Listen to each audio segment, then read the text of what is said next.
Greetings, dearly beloved. This is Trey, aka at Taboo Tarot Reader of the channel Experiential Energy Anatomy.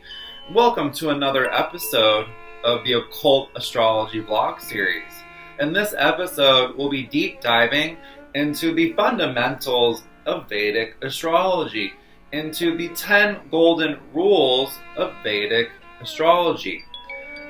We'll be working primarily with the following source of information: The Fundamentals of Vedic Astrology by Bipin Behari.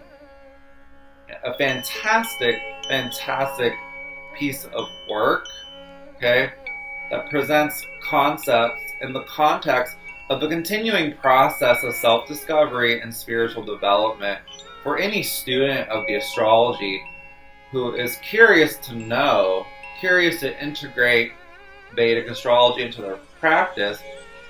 Mr. Behari's unique esoteric lens probes the rules which govern the determination of planetary strength, the construction of the divisional charts, vargas, and the principal yogas or combinations. So we'll be, in particular, deep diving into Mr. Behari's 10 golden rules of Vedic astrology in order to apply this information to actually make it useful for you in your practice, in your spiritual path when it comes to integrating astrology and the tarot. We'll also be working with the Vedic astrology book and cards by Jeffrey Armstrong. A fantastic source of information, a 44 card deck, that will teach you everything you need to know about the basics of Vedic astrology. So my intention in this video is not to necessarily go over the basic information such as the names, the vocabularies. I am going to assume that if you're interested in this type of content, that you're already working with a solid foundation, that you know the names of the elements are the bhutas, that the houses are the bhavas, that you know that the rishis are the signs, the doshas, the gunas, And my intention again is to really deep dive into the golden nuggets of really valuable information that comes from this ancient wisdom system from modern day India. The Vedic astrology is very complex information. So a lot of Western students are challenged by this information sometimes and find it too convoluted, too intricate in order to actually integrate into readings with Western clients, into, again, their astrological practice. And so that is part of my intention with today's episode, in conjunction with the overall intention of this Occult Astrology vlog series, which is to share information coming from non-Western ancient astrological sources in order to not only decolonize our minds and our hearts, but also to give respect to the ancient elevated ancestors who gifted us these sacred wisdom systems, who gifted us really the entire sacred science of astrology itself. So that is part of my overall intention today, always. But if this is something that interests you, welcome, dearly beloved.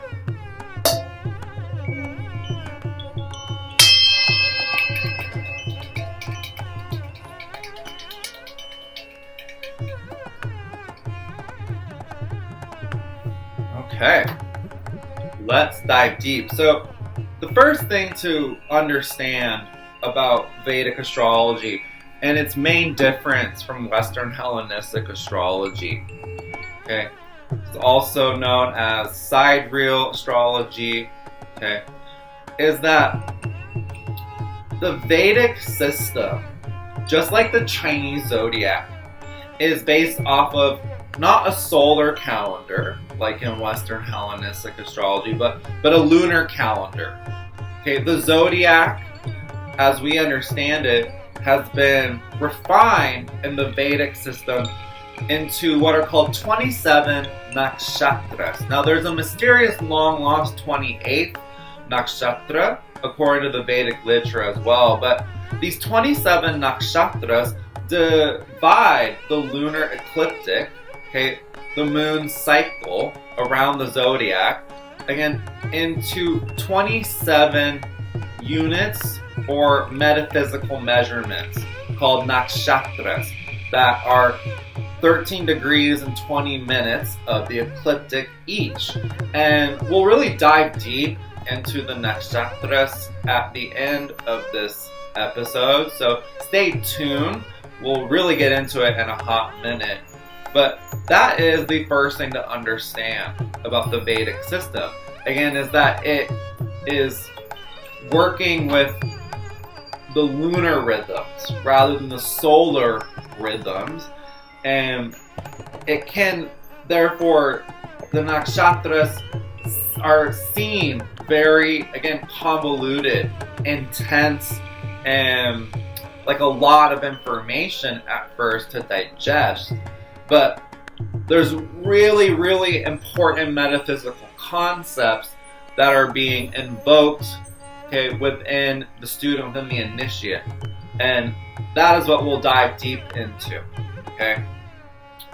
But with that being prefaced, let's now get into what did Mr. again, Bipin Behari have to say about the 10 golden rules of interpretation, or actually, again, observing how planetary energies, archetypes are manifesting not only within your own psyche, but around you, okay, in circumstances and your personal relationships and relations.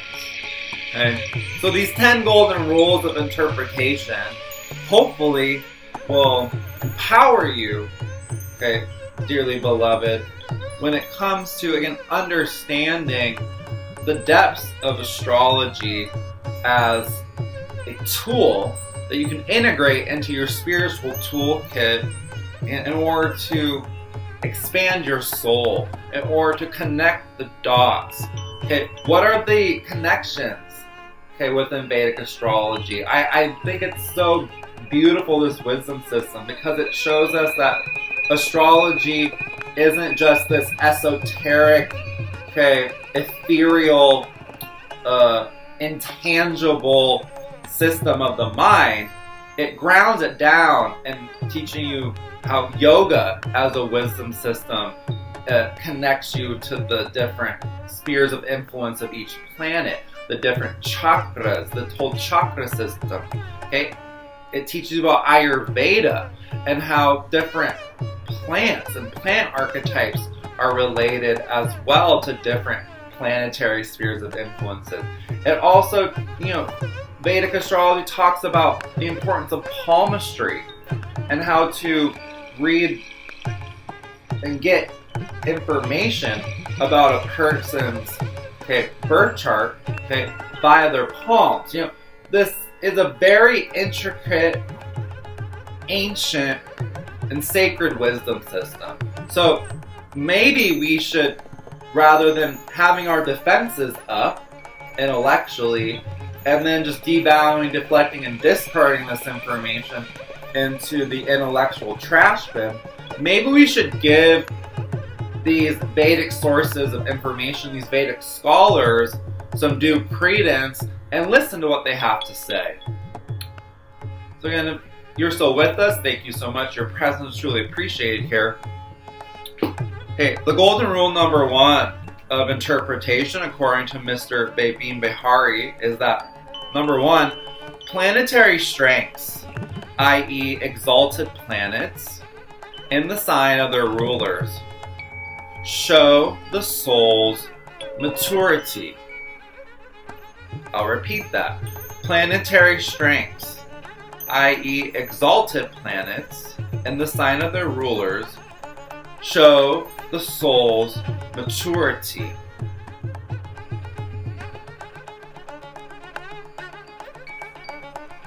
Golden rule number 2.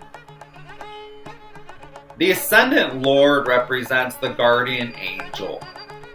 It protects the individual and provides the motive force for their actions, body, and self-destiny. So again, the planet of your rising sign, of your ascending sign, the ascendant lord, represents your guardian angel. It protects you and provides you the motivational force for your actions, your body, and your capital S self destiny.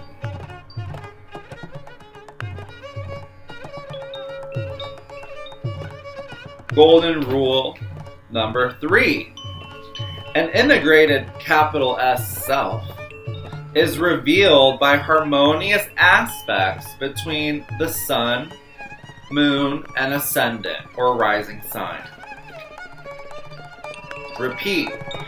An integrated capital S self is revealed by harmonious aspects between the sun, moon, and ascendant placements in your birth chart, also known as your sun, moon, and rising.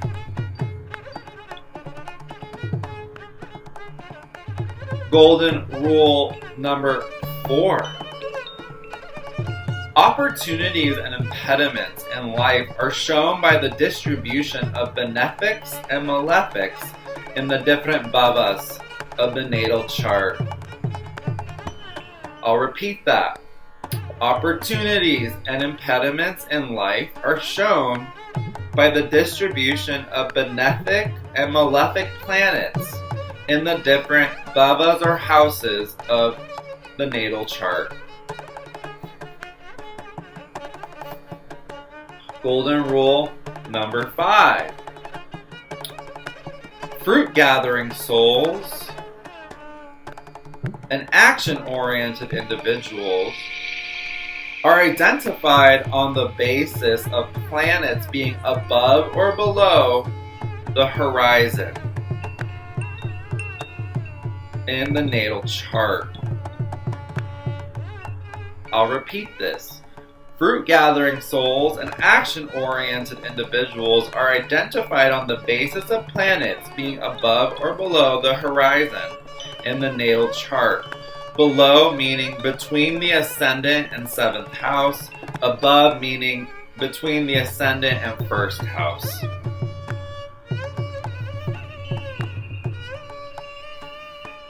Golden rule number 6.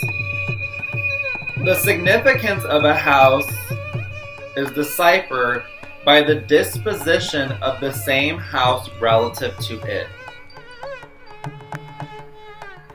Repeat, the significance of a house is deciphered by the disposition of the same house relative to it.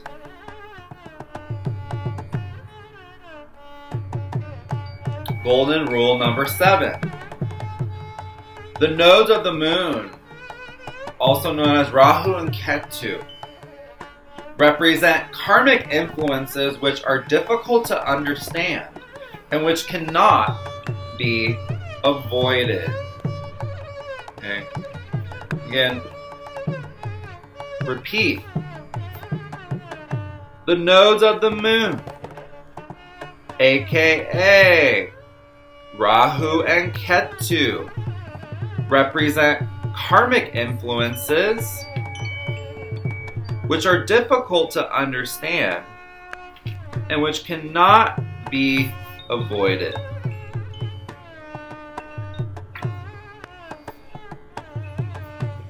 Tangent. The nodes are currently retrograding as we record this along the Taurus-Scorpio axis. To give you a little more information, okay, about Rahu or the North Node, you can get a look at this image. See all the different metaphysical concepts associated with the North Node.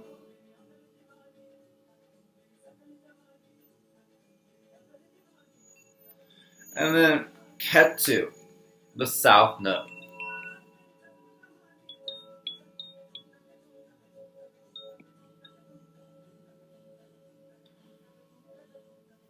Rahu and Ketu being the rulers of karma, therefore golden rule number 7 is perhaps one of the most important walk-away messages that you may get in today's Occult Astrology blog.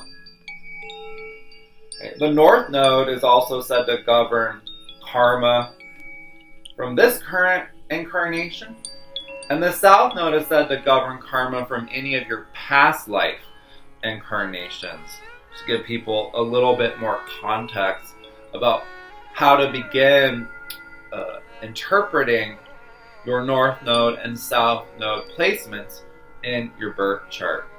Okay, these nodes of the moon as well, and they represent really big metaphysical concepts in Vedic astrology related to cosmic law and cosmic order as well. The laws of the convoluted universe, the laws governing the transmigration of the soul, reincarnation itself.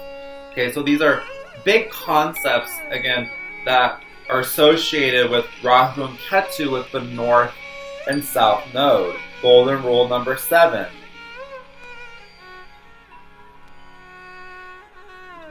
Okay, moving on now.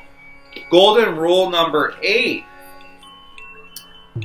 All predictive assessment should be done with respect to the ascendant or rising sign, the moon sign, and the sun sign, before pronouncing a final judgment with regard to any aspect of life. Repeat. All predictive assessment should be done with respect to the ascendant or rising sign, moon sign, and sun sign, before pronouncing a final judgment with regard to any aspect of life.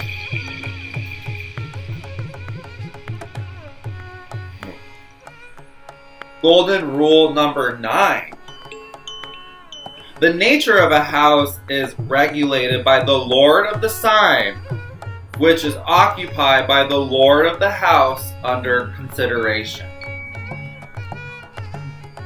The nature of a house is regulated by the lord of the sign, which is occupied by the lord of the house under consideration. Finally, golden rule number 10, last but not least, patterns in planetary arrangements reveal important opportunities in life. Repeat, patterns in planetary arrangements, okay, or relationships, one could say, reveal important opportunities in your life.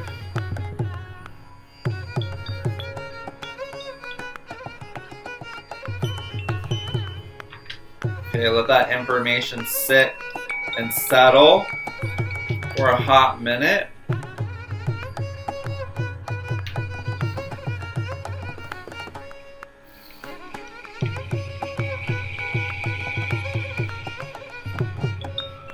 Okay. So with those golden rules now being established as a framework for how to apply information from a Vedic birth chart, right? Which again may be very different than your Western Hellenistic chart. Right? How can you go about applying that information not only for your own self-study, but again for any readings with clients or students of astrology, people who are just interested in the spiritual wisdom that comes from Vedic astrology. So those rules hopefully will give you a framework to work with when it comes to interpreting your birth chart, which again is something that you can spend your entire life studying, learning more about, decoding. So these rules, these golden rules, maybe not even rules, maybe just suggestions, okay, of interpretation, right?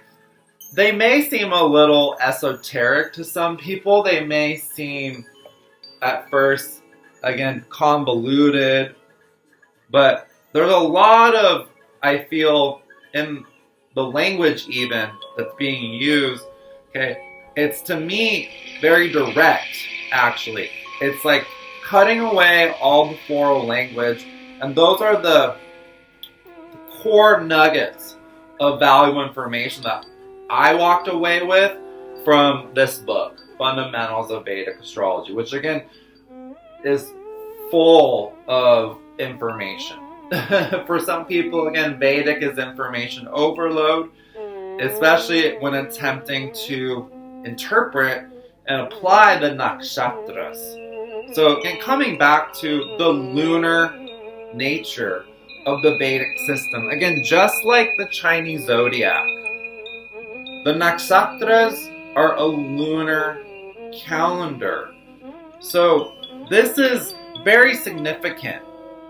And this speaks to, perhaps, in ancient cultures, a little bit about their metaphysical worldview. We can attempt to understand the Nakshatras as lunar mansions or lunar asterisms that are drawing our conscious awareness not only to the importance of the moon, in addition to the sun, the lunar rhythm, which governs all life, okay, all procreation, right? Okay, menstrual cycles are controlled by the moon, okay? The gestation process for humans is controlled by the moon, the lunar rhythm, okay? So, Western societies, for a long time that use solar calendars, have been attuned to a solar rhythm, perhaps a more yang rhythm. But the Nakshatras, the Chinese Zodiac, that's a lunar rhythm, a more yin rhythm, coming in from more yin cultures, one could even say.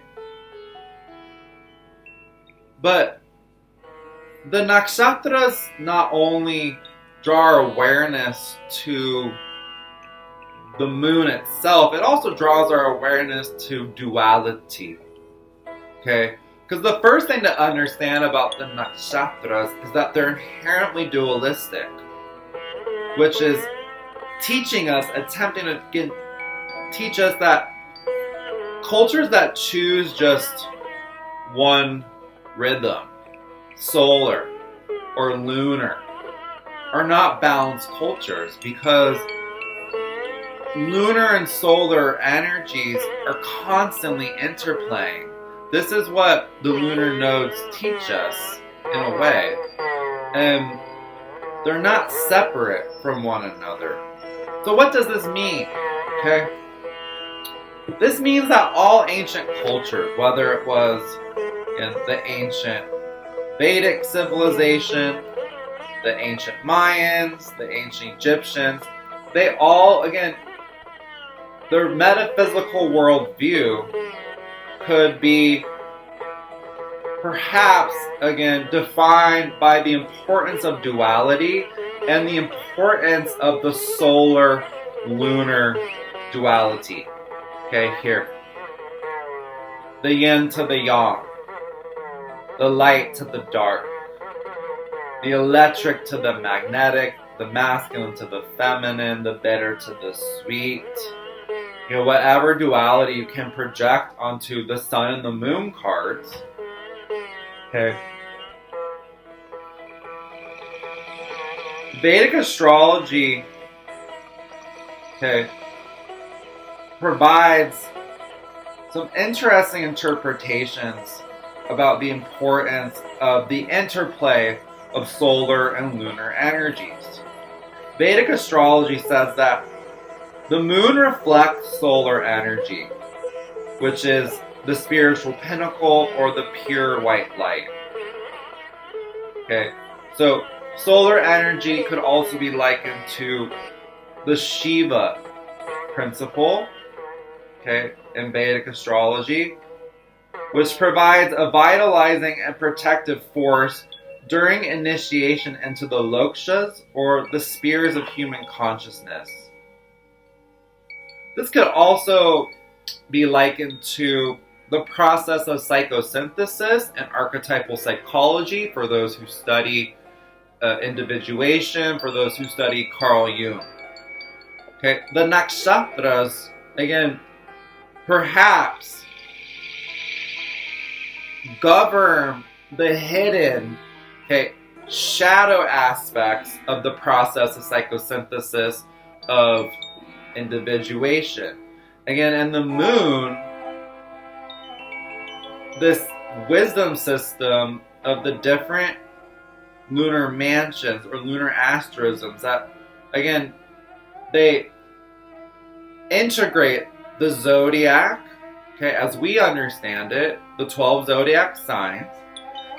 They integrate that system into a lunar calendar, right, that is also taking into account constellations, and it's taking into account the planet's influence on each nakshatra. So it's a very accurate system that, again, is, one could say, the moon is reflecting solar energy, and the moon provides a vitalizing and protective force during initiation, during psychosynthesis, and during the process of individuation. I thought this was very interesting to understand. Again, this lunar and solar duality that's being invoked here. So, the next thing to understand about the nakshatras is that each nakshatra is affected differently by what are called the three gunas. Okay? So the three gunas are called sattva, rajas, and tamas. Okay? Sattva is considered or translated as purity or being light-hearted. And in Ayurvedic, and anyone who's concerned with an Ayurvedic diet, you may recognize this word, for sattvic foods are considered pure, light, clean foods that raise your vibration. Okay? Sattva, the maintainer, balance. And then rajas is the second guna, which relates to movement. The energy of movement, fire.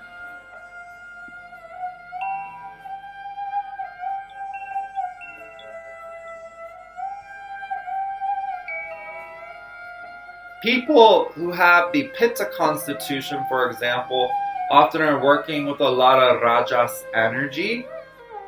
Again, all these wisdom systems are interconnected. And then the final guna is tamas.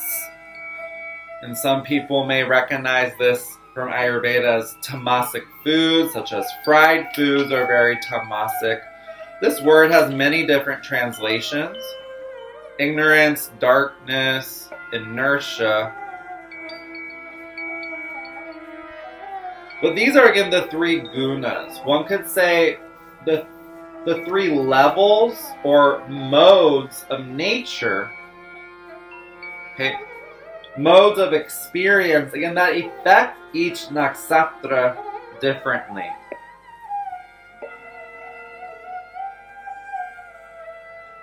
Sattva, rajas, and tamas. Okay. The next thing to understand about the nakshatras are that each nakshatra is governed by one of four basic human motivations, or what I feel are divine impulses. Okay. The first divine impulse is artha, which means meaningful action. The second divine impulse is kama, which means passional action. The third divine impulse is dharma, okay, a word some of you may find familiar. In this context, this is the divine impulse for righteous action. And the fourth basic human motivation or divine impulse is moksha. And some of you may find that word familiar as well. In this context, this means spiritual liberation or karmaless action. Okay.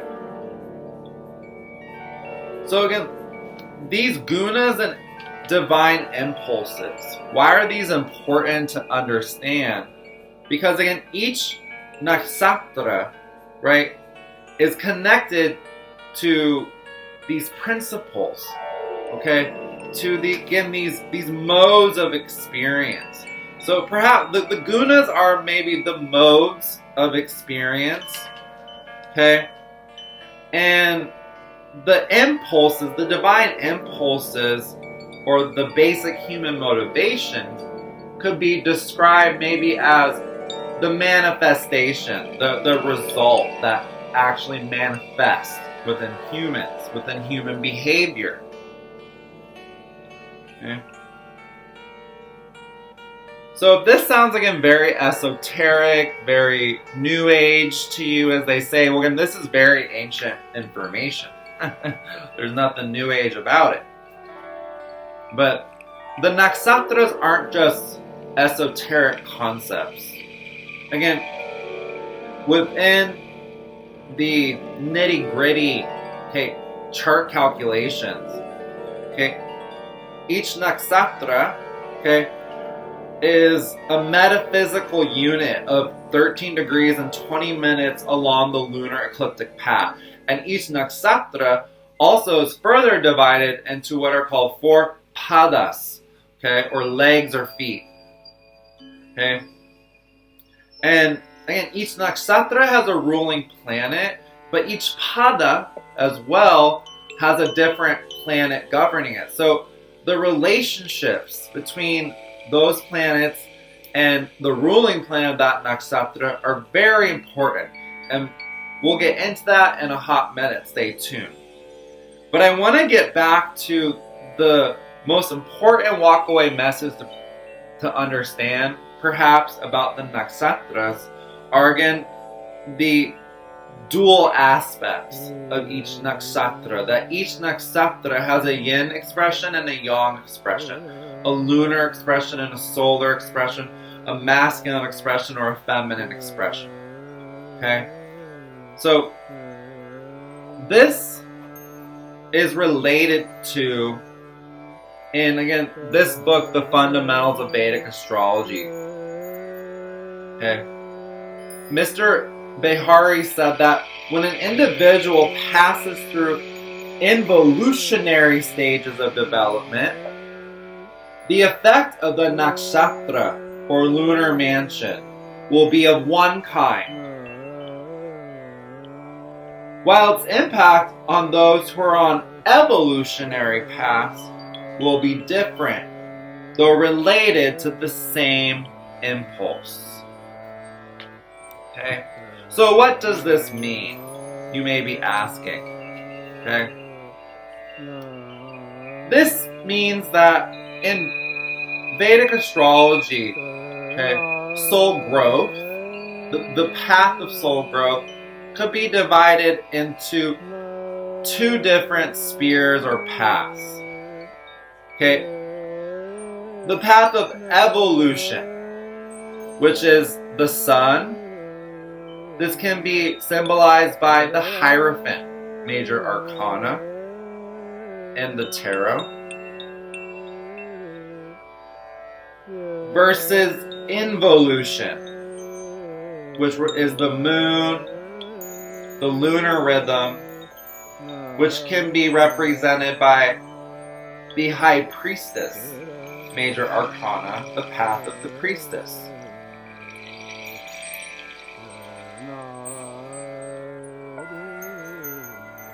So, each nakshatra, remember, is governed by a different planet or a deity. But these planetary influences are significantly altered under each different nakshatra, depending on whether the person, again, is on the path of evolution versus involution. Okay, so when a planet is placed under the direct radiation of a nakshatra, it is not necessarily the planet's basic nature which flows to the recipient, i.e. the object, okay, of the evolutionary path, the Hierophant. Instead, a nakshatra influence reaches the subject or the individual, i.e. involution, the High Priestess, okay, by a subjective experience. Okay. So what does this all mean? You may be asking. Okay. This means that, again, the Hierophant, the path of evolution, this could be likened to as well objective or collective experiences of spirituality, organized religion. Whereas the path of involution, the High Priestess, this is subjective, personal spiritual experiences, the inner knowing, the clairs. So, again, I'll repeat this. When a planet is placed under the direct radiation of an individual nakshatra, it is not necessarily the planet's basic nature which flows to the recipient, the object, the Hierophant. Instead, a nakshatra influence reaches the individual, the subject, the High Priestess.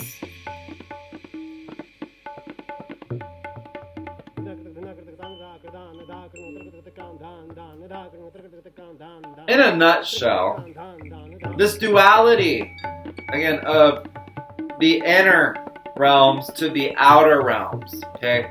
Subjectivity versus objectivity. Okay? Again, the moon versus the sun. Okay? Involution versus evolution. All these dualities are attempting to teach us, maybe, perhaps, that the nakshatras could be likened to the lunar rhythm's effect on the solar rhythm within every single human being. Okay, the Ida to the Pingala, again, as it is also called in yoga. I'll repeat, the nakshatras could be likened to the lunar rhythm's effect on the solar rhythm, and how when one human being becomes conscious of the hidden realms, the nakshatras offer us a guide, a mandala, a roadmap to integrate polarity, to integrate duality within the capital S self. Let's let that information sit, settle for a hot minute. If you're still with us, thank you so much. Your presence is truly appreciated here.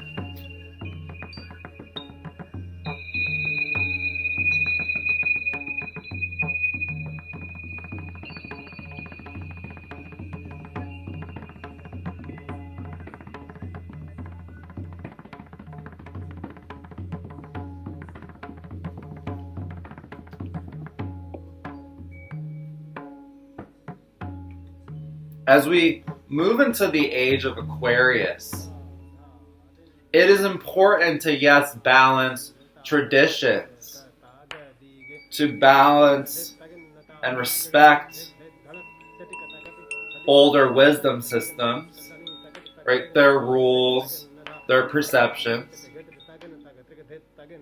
The path of evolution must look to the past always, and how, according to the Vedas, we've been in a long process actually of devolution, devolving, for a hot minute. If you're interested in this, look into Michael Cremo's work, Forbidden Archaeology. However, moving into the age of Aquarius, perhaps the path of involution is what many people are experiencing.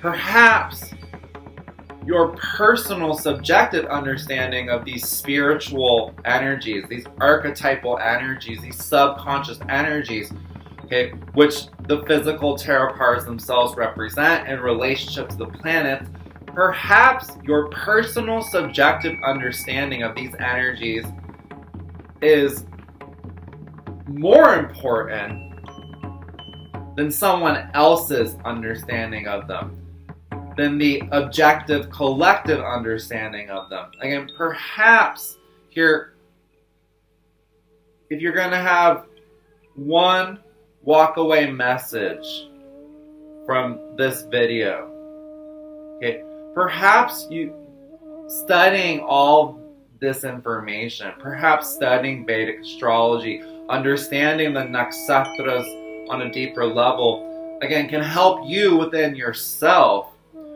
to trust, again, your subjective, intuitive perceptions. Trust you're on the path of involution, while a lot of people are on the path of evolution.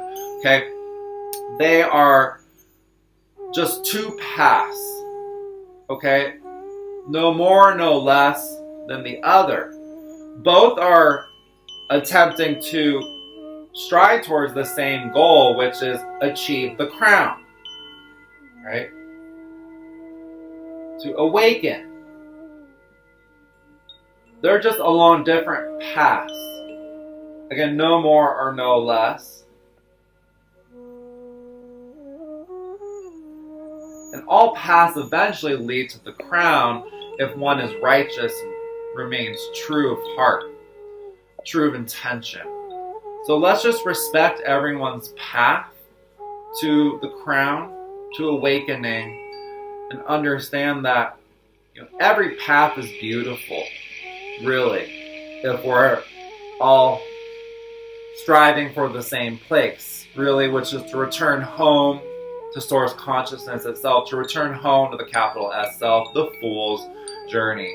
So this is how I will lead you, dearly beloved, and truly hope that this Occult Astrology vlog series resonates with you. If it does resonate with you, every single comment, like, share, subscribe, and donation to this channel is truly appreciated from the bottom of my heart chakra to yours in order to grow this channel organically and get this information out to more people who have a need to know. Definitely check out the first two episodes in the Occult Astrology vlog series, Venus as a Boy and Elon Mars, diving deep into the mysteries of the planets Venus and Mars and occult astrology.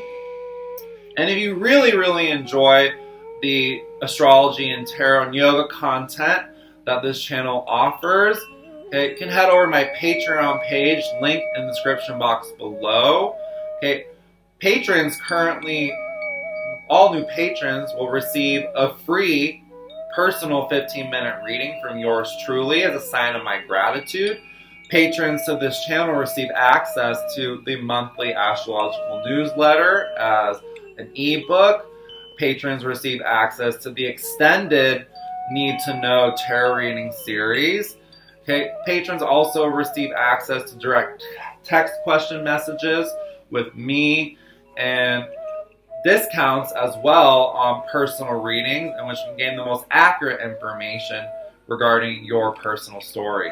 So again, if that's something that interests you, please head over to Patreon, support people providing you free tarot and astrology content. Toodaloo!